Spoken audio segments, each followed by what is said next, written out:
Welcome to the Deep Dive. We've got some really fascinating material to explore today, centered around Book 1 of Phillip Aisling's Waking Up in a Dream series, and some broader ideas about, well, what dreams, especially nightmares, might actually be trying to tell us. It's definitely thought-provoking stuff.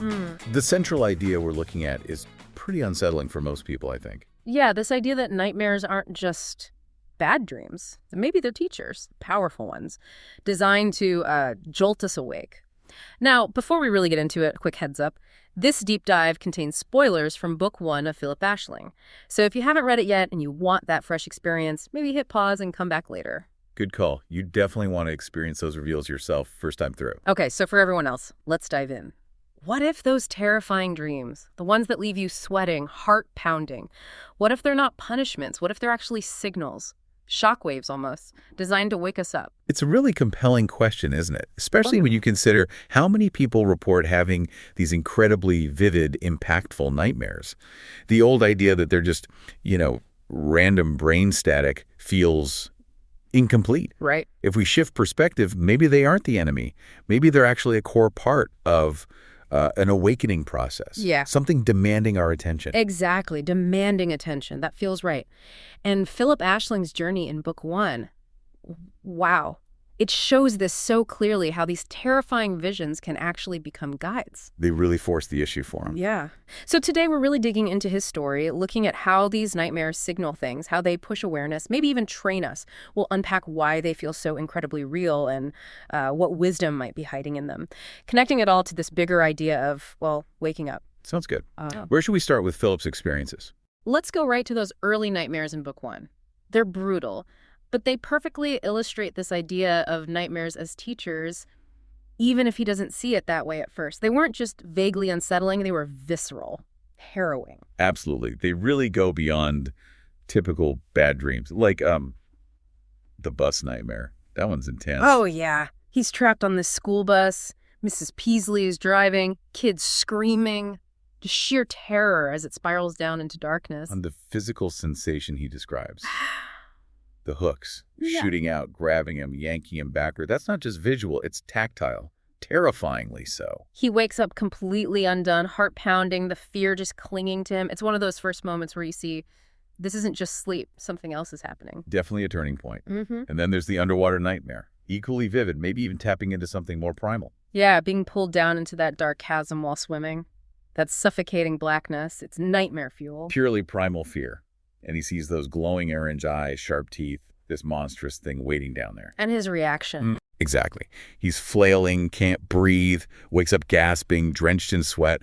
Didn't just disturb his sleep. It apparently rattled him for the entire next day. That tells you something, doesn't it? It's more than just a dream when it bleeds into your waking state like that, emotionally at least. Which brings us to the really crucial one, I think.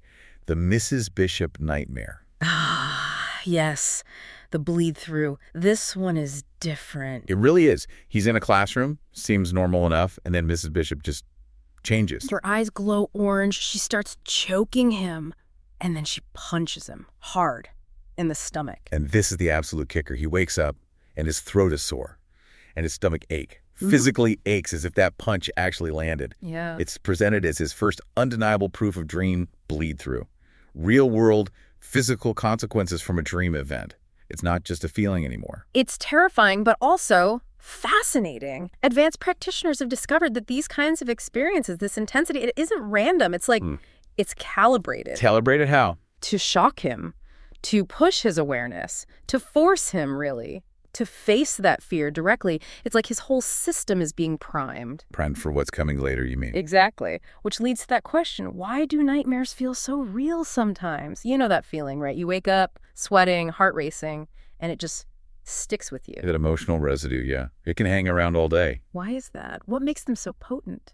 Well, Phillip's Mrs. Bishop experience, that punch, that's literal proof of dimensional drift, as some call it. The dream physically impacting waking reality. It just shatters the boundary we assume exists. It really does. If a dream can leave a bruise, metaphorically or literally, It forces you to question everything. How solid is this waking world, really? It pushes you towards maybe a more expanded view of consciousness. Yeah. What about your own vivid dreams? Do you ever get that feeling, that lingering reality? Oh, absolutely. Not a physical punch, thankfully, but definitely that heavy emotional weight. It's like the dream demands to be acknowledged, refuses to be just dismissed. And there's a reason for that intensity. It's well established that during REM sleep, the brain's emotional center, the amygdala, is highly active. It amps up the fear, the sensory input, making the dream feel overwhelmingly real. So your brain treats it as real, basically. Even without a physical bleed-through, the emotional impact is processed as genuine threat or experience. Precisely, which is why it demands attention. It refuses to let us just say, oh, it was just a dream, and move on easily. Okay, so they feel real because our brains make them feel real, sometimes with that extra bleed-through factor. But why? What's the actual purpose? Experienced dream masters, people who've really studied this, understand nightmares often have three core functions. They aren't just glitches. Okay, what are they? First, they signal danger, an alert system. Something's out of whack, maybe in the dream world itself, or maybe reflecting something in your own inner state, your psychology. Like an internal warning light. Exactly. Yeah. Second, they push awareness, that jolt of fear. It's a powerful trigger. It can snap you into asking that crucial question. Wait, am I dreaming? Ah, the doorway to lucidity. That's often where it starts, yes. That moment of intense, this can't be real, is sometimes the very thing that sparks awareness inside the dream. Okay, signal danger, push awareness. What's the third? And third, they train resilience. Mm-hmm. Seriously. Facing down monsters, navigating impossible scenarios, it's like a flight simulator for fear. Huh. Never thought of it like that. It actively equips you. You practice confronting fear, solving problems under intense pressure, managing your emotional reactions, all within the relative safety of the dream state. So for Phillip, these awful experiences were actually his first training ground, preparing him for becoming lucid later on. That's the understanding, yes. He doesn't know it then, obviously. He just feels terrified. But each encounter is, in a way, building those muscles. It's less about the monster, more about how he learns to react. Which connects so powerfully to that ancient wisdom, that quote. Yeah. It really lands differently in this context. Which one are you thinking of? You must learn to control your dreams, lest they control you. It stops sounding like just a spooky warning. Right. It becomes something else entirely, especially with nightmares. It's not about being punished by your dreams. It's an empowering truth, actually. How so? Because nightmares are the ultimate arena for this. They demand a response.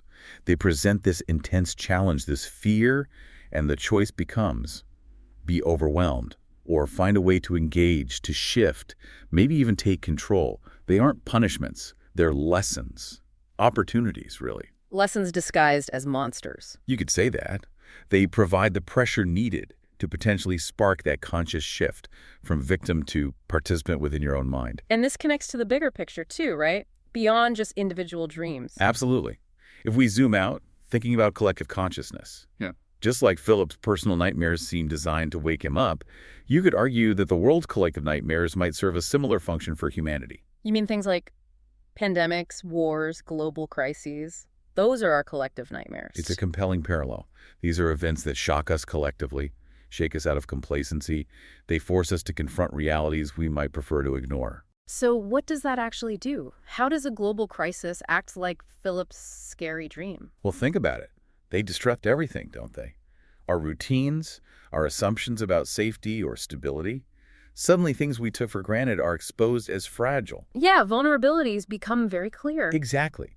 And it forces a confrontation with deep fears. Fear of loss, fear of the unknown, fear for the future. It's a massive jolt to the collective system. Pushing us towards a kind of collective lucidity. Perhaps. Or at least inviting it. It's a demand to ask, are we really aware of what's happening? Are we participating consciously in shaping our reality, or just drifting? So these global shocks, these crises, they force us to pay attention. They invite us, maybe even demand us, to become more active shapers of our world, not just passive observers. It's that jolt we might need, collectively, to reevaluate, maybe adapt, hopefully move towards a more conscious way of being together on this planet.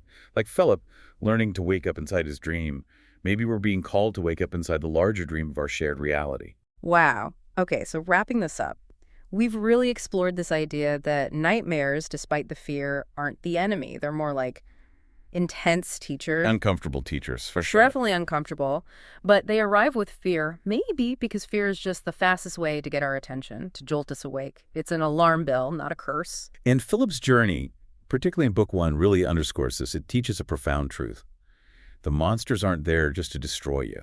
They show up to prepare you. Exactly. To prepare you to wake up, to push you towards awareness, towards taking control, towards becoming, ultimately, the master of your own inner world. It's really an invitation. An intense invitation. So we'd love to hear from you listening. What's your most vivid nightmare? Does this idea resonate at all? Thinking back, what might it have been trying to teach you? And has fear in any of your dreams ever actually sparked that moment of lucidity, that sudden realization, wait, I'm dreaming? Share your stories with us. We're always curious to hear your experiences. You can find us online, join the conversation. And hey, if you found this interesting, don't forget to follow, like, review, whatever helps us keep bringing you these deep dives into the Waking Up in a Dream series. There is definitely so much more to explore. There really is. You can find the conversation using #nightmare, #lucid-dreaming, #dream-awakening, #Phillip Aisling, and #Lucid Journeys podcast. Until next time, keep dreaming. And maybe keep waking up.